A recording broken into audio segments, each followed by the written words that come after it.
السلام عليكم ورحمة الله تعالى وبركاته. إخواني خواتي المغاربة بكل عبور العالم، فأحلى تحية لكم وأحلى متمنيات بمناسبة هذا العيد الأضحى. نتمنى لكم الصحة والسلامة وطول العمر والهنا، وكذلك الشعب الجزائري الشقيق في كل عبور العالم المسلمين. الموضوع اليوم هو ملوح لي بعض الأصدقاء. تحياتي الحمي محمد في الديار المقدسة بلد السعودية. هو إخواني العزف الزواج.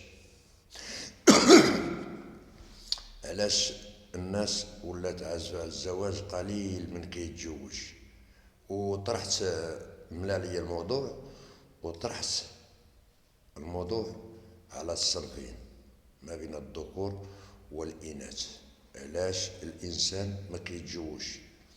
الدرية كطالب شي حوايج اللي هي كنقول لك، تقول لك خاصني كذا وكذا، واحد الحلم اللي هو ما كاينش في امر الواقع، يعني الحقيقه واحد الحلم كبير، يعني المتمنيات اكثر ما هو واقعي. علاش ما كيبغيوش يعيشوا الحقيقه ويعيشوا الواقع، وتعيش وتستر مع واحد ولد الناس وتمشي؟ لا، كتبغي كتقول لك بغيت كذا وكذا وكذا الى اخره. مليت الموضوع على الشباب والرجال، قلت له انتي علاش دابا الانسان انت في عمرك 36 40 علاش من امتى غادي تتزوج؟ قال لي بواجدي. قلت له نعم. قال لي انا غنجيب وحده اللي غادي نتزوج بها، قال لي كتولد معايا ولد وتطلق ترفع بيا دعوه ونبقى انا بارك هي مباركه وانا نخلص. اش فهمتوا خواتاتي الاعزاء؟ ونكلكم كل احترام. هذا راي بعض من المجتمع المغربي تجاه الزواج.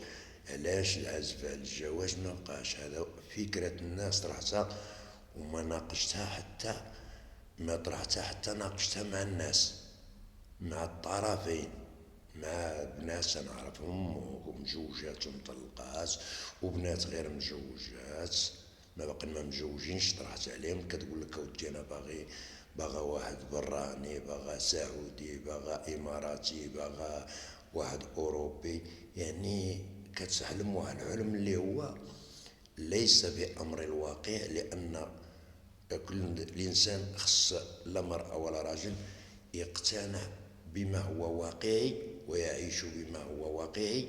ربما يوصل المبتغى في اخر العمر ديالو، ما يشوف الصغر، لان الصغر كيدبال كيمشي يوم من الايام، يذوب كما تذوب الشمعة، ونهار كيسيب راسو عرضة للزمان، لا حنين لا رحيم سوى الله تبارك وتعالى.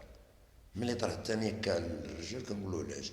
كيقول لك راه كتشوف المحاكم، شوف المحاكم بالنفقة هذا شنو دايرة. يقول لك انا غادي نتزوج، غادي نولد مع ولد ولاديك، غادا تطلق ما بقاش. كيقول لك ما بقى، يعني ولات واحد يستغفر الله ربي، تقطعت واحد يعني واحد المصداقية ما بقاتش الراجل جهة المرأة. كيقول لك اودي انا غادي نتزوج، غادا تجي المرأة غادا تطلق، وغادا يجي يوم غير نولد معاها، غادا دير معاك زوين، النهار الاول تمشي تتحكمك ملي وهذه مثلها معروفة، كتقول لها ولدي باش تشديه. هاد العيالات كتقول له ولدي معاه باش تشديه، يعني ملي غادا تولد كترفع بيه دعوى للمحكمة عن النفقة. كتعود هي راها كانت يعني كما كنقولو حنا دوزات البيرمي، واخا تكون دوزة البيرمي كتاخد، هذا معروف في المغرب وما نضربوش وجوهنا صافي. كتبقى خارجة هي دار راسها، كتبقى تسنى ديك الخلصة ديال داك النفقة ديال داك الراجل باش تبقى هي ضامنة الخلصة. وعدد من الناس، وكون عندي تليفون مزيان وعندي واحد الميكرو، هذا غادي يكون نقاش من شرائح المجتمع المغربي بعامة، وغادي نسمعوا بودنيكم هاد الكلام اللي نقول لكم غتسمعوا بحال كيقولوه المغاربه، مغربيات ومغاربه، وربما لا طرحوه الناس وسمعتوه شنو يعني. دابا ما بقاش واحد النوع من العيالات اللي كانوا سابقا كتجوج بالانسان كتسكن معاه في براكه او بيت. دابا كتشوفوا ولا سمحوا لي لا خرجت لواحد الموضوع هو خارج اطار القانون، ولكن هو واقعي كنعيشو حببنا او كرهنا. راجل كيقول لك انا لا تزوجت وجدت وحده غادي نبدا في المشاكل، شد لي نقطع عليك.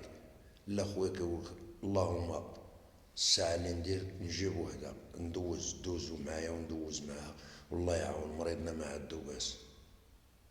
السيده كذلك طرحت السؤال كتقول لك انا هذا الراجل نمشي معاه اش غيوكلني؟ يعطيني القرقوبيه، يعطيني التقرقيب اللسان، الهضره الخاويه، نبقى ديال راسي يعني نعيش كيف بغيت انا. هذا ليس كلامي، هذا كلام بعض من المجتمع، وليس كنقولوا من ذات الراس، لا حاشا، لانه استنطقت بالطريقه الخاصه ديالي وانتجت هذا الموضوع لانه الحقيقه حببنا او كرهنا، لانها هي الحقيقه بالوجه الكامل ديالها. هذا هو علاش العزف على الزواج ومازال لا يستر منا القدام. ربما بنادم ما غاديش يبقى يتزوج الا 2% ولا 3%، لان المتطلبات اكثر على المستطاع ديال الرجل. والخير وعلى ذلك راه لاحوا ناس في اليوتيوب قبلي انا لاحوا شي مواضيع تيقول لك شوف في الحرام كطيح معك، في غابه، في خلا، في كل شيء، وفي الحلال كتقول لك واش عندك الدار، واش خدام، واش ساكن بوحدك، واش مع والديك، يعني واحد الشروط اللي هي فوق الطاقه ديال هذاك الانسان. اما لو كانت بعض، انا لا اعمم، هناك بعض من اللي تيبغيو راجل اللي غادي يهزها بسنانو يدبر، يمشي يدبر ويجي وتعيش شويه بشويه ويتعاونوا. انه هذا الوقت ديال المعاونه على الزمان، لان الزمان اصبح سيف ذو الحدين، اصبح صعيب غير جوجين يغلبهم الزمان، ما ريوك الا ولدو. علاش كثرت هاد الظاهره ديال التشرد الاطفال، الطفلات والطفال في الزناقي كثار كثروا، لان الانسان كيتلاقى والاغلبيه الساحقه بدون اباء، مجهولين الاباء.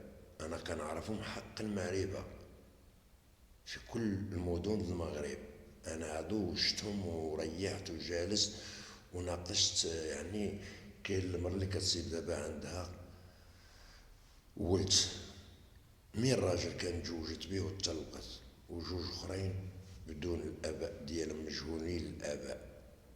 يعني هذه ظاهره ولات عندنا وما نتنكروهاش وما نجهلوهاش وما نحقدوش عليها، لانها الحقيقه تقال وهي معاشه بيننا. ما يعني الانسان ما يكونش دابا كتصيب دريات عدد واحد 70 او 75% اللي هما عندهم كما المرحومة عائشة السنة أمهات عزابات، يعني ما عندهمش الزواج وأمهات والدين. هادشي يعني علاش كون كان الإنسان أو الإنسانة تكون باغا تستر راسها تشوف رجل اللي يسترها وتسترو، جوج كيسترو بعضهم لبعض، تكون واحد المودة وواحد الحنان وواحد العطف وواحد الرضا بالقليل، لعل وعسى الله ياتيهم بالكثير. لأن الحلال وما أدرك الحلال، لأن الإنسان اللي كيمشي في واحد الطريق كيوصل، ولكن العاقبة للناس اللي كيجتهلوا كيبقى بلا تريكة كما يقال. الله يلطف والله يهدينا الى طريق المستقيم كلنا، ماشي غير هما، احنا كاملين باش نكونوا نعمموا الا من رحم ربي. هناك تميم إلا من رحم ربي. فالظاهرة يعني كتراس ولات كثيرة، والله يهدينا على شرور أنفسنا والله يرد بنا الطريق. وهناك موضوع آخر غادي نمليه بعد من أشياء أخرى اللي غادا تكون إن شاء الله في فيديو قادم. السلام عليكم ورحمة الله تعالى وبركاته. دمتم في رعاية الله.